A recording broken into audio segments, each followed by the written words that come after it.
Tuhan bersamamu dan bersama rohmu. Inilah Injil suci menurut Santo Lukas.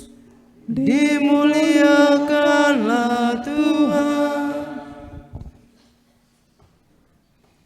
Beberapa waktu sesudah kedatangan malaikat Gabriel, berangkatlah Maria dan bergegas menuju sebuah kota di pegunungan Yehuda. Di situ ia masuk ke rumah Zakaria dan memberi salam kepada Elisabet.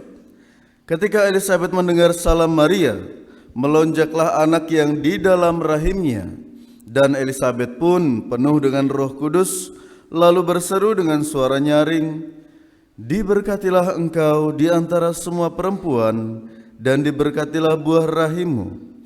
Siapakah aku ini sampai ibu Tuhanku datang mengunjungi aku? Sebab sesungguhnya ketika salammu sampai di telingaku, anak yang di dalam rahimku melonjak kegirangan. Berbahagialah ia yang percaya, sebab firman Tuhan yang dikatakan kepadanya akan terlaksana."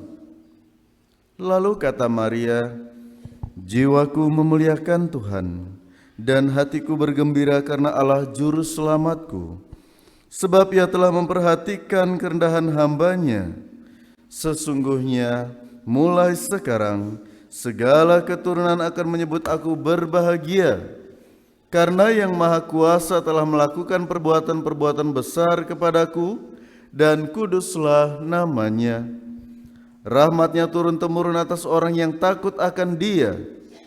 Ia memperlihatkan kuasa-Nya dengan perbuatan tangan-Nya dan mencerai-beraikan orang-orang yang congkak hatinya. Ia menurunkan orang-orang yang berkuasa dari tahtanya dan meninggikan orang-orang yang rendah. Ia melimpahkan segala yang baik kepada orang yang lapar dan menyuruh orang kaya pergi dengan tangan hampa. Ia menolong Israel hamba-Nya, karena Ia mengingat rahmat-Nya seperti yang dijanjikannya kepada nenek moyang kita, kepada Abraham dan keturunannya untuk selama-lamanya." Kira-kira 3 bulan lamanya Maria tinggal bersama dengan Elisabet, lalu pulang ke rumahnya. Demikianlah sabda Tuhan. Terpujilah Kristus.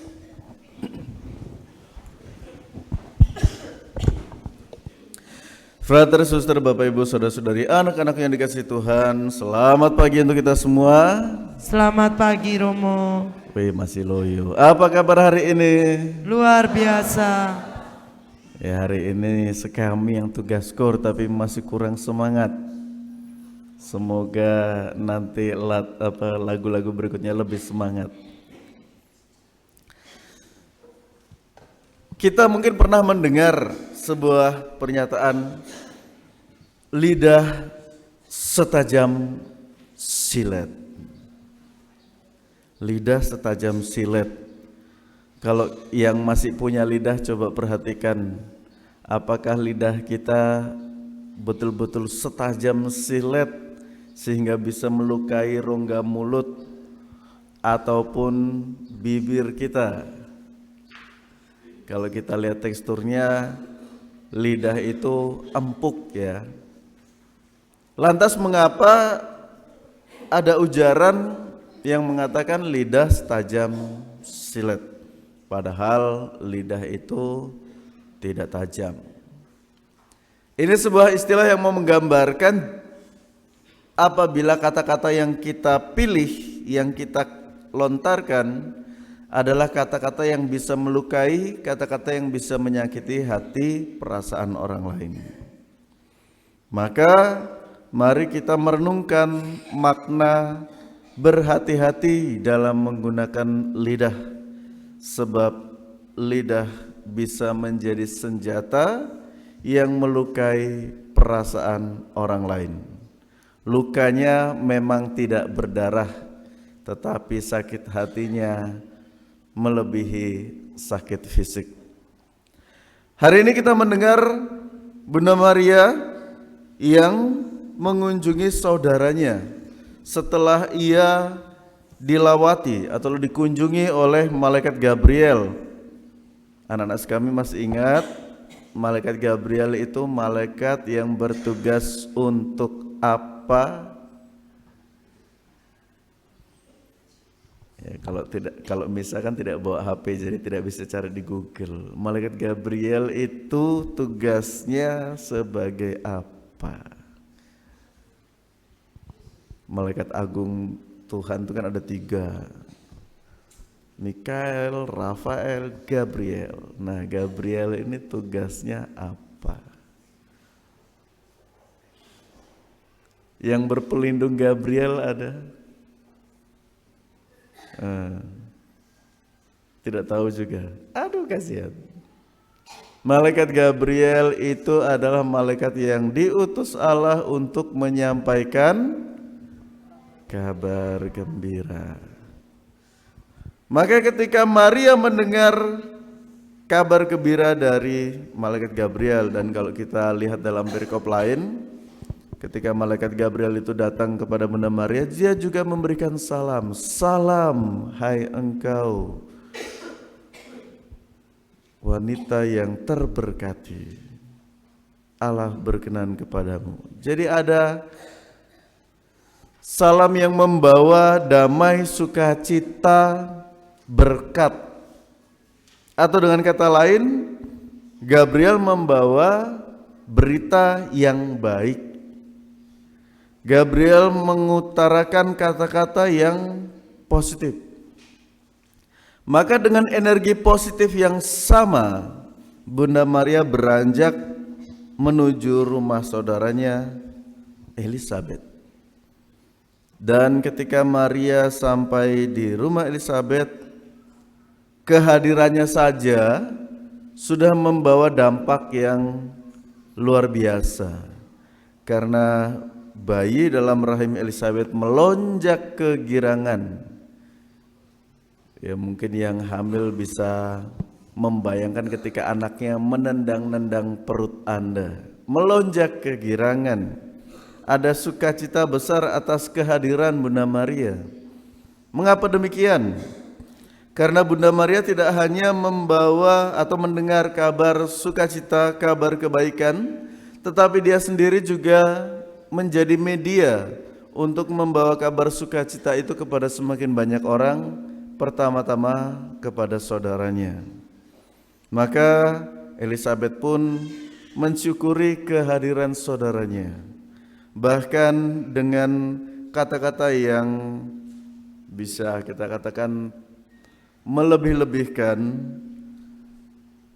Elizabeth memuji kehadiran Maria sampai mengatakan, siapakah aku ini sampai ibu Tuhanku datang mengunjungi aku? Apakah Maria sudah memberikan kabar SMS atau chat bahwa dia akan datang karena malaikat Gabriel sudah datang menghampirinya membawa kabar sukacita? Tidak. Maria baru datang di rumah Elizabeth, tetapi Elizabeth sudah menyapa, siapakah aku ini sampai ibu Tuhanku datang mengunjungi aku? Penulis Lukas ingin mengatakan kepada kita para pendengar bahwa Elizabeth pun dipenuhi oleh Roh Kudus, bukan hanya Maria. Elizabeth juga dipenuhi oleh Roh Kudus sehingga mengakui kehadiran Maria sebagai Bunda Tuhan meskipun dia belum mendengar kabar sukacita itu secara langsung. Ya, jadi kehadiran Bunda Maria dan Elizabeth menjadi perantara, menjadi alat pembawa sukacita. Maka kemudian kita mendengar Magnificat, pujian Maria, yang juga digunakan oleh Roh Kudus untuk memuliakan Allah.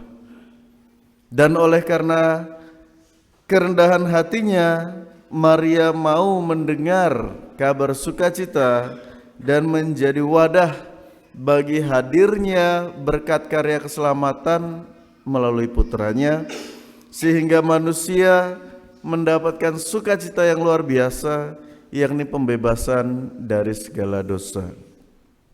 Maka apa yang dapat kita petik dari Bunda Maria yang hari ini kita kenangkan naik ke surga jiwa dan raganya? Ini iman yang diyakini oleh gereja. Maka kita tidak perlu mempersoalkan apakah sungguh benar Maria itu naik ke surga jiwa dan raganya. Tetapi mari kita melihat bagaimana Allah sungguh-sungguh menghargai perjuangan manusia yang mau rendah hati di hadapan Allah dan senantiasa membawa kabar sukacita kepada sesama. Itulah sebabnya kita diharapkan untuk berhati-hati ketika menggunakan lidah atau berhati-hati dalam bertutur kata. Sebab apa yang kita katakan ibaratkan benih yang kita tabur. Kalau kita berkata-kata baik, maka kebaikan yang akan kita terima. Kalau kita berkata-kata tidak baik, maka keburukan pun yang akan mendatangi kita. Penyesalan hanya akan datang terlambat. Maka sekali lagi, berhati-hatilah dalam berkata-kata. Jangan sampai apa yang kita katakan, terutama ketika dipengaruhi oleh amarah, iri, dengki, dendam, lalu kemudian kita melontarkan kata-kata yang tidak seharusnya, membuat perasaan orang lain sakit hati, malah akhirnya relasi dengan sesama mulai tercerai-berai. Saudara-saudariku yang dikasihi Tuhan, pembekalan untuk melatih diri dalam bertutur kata dimulai dari rumah. Saya yakin kita semua setuju akan hal ini. Maka sering kalau Romo lihat anak-anak bermain dan mudah atau lincah sekali untuk berkata-kata kasar, maki temannya, panggil temannya hewan dan lain sebagainya. Biasanya kalau Romo dengar, Romo langsung sentil. Artinya apa? Sejak kecil anak-anak terbiasa mendengar perkataan-perkataan itu.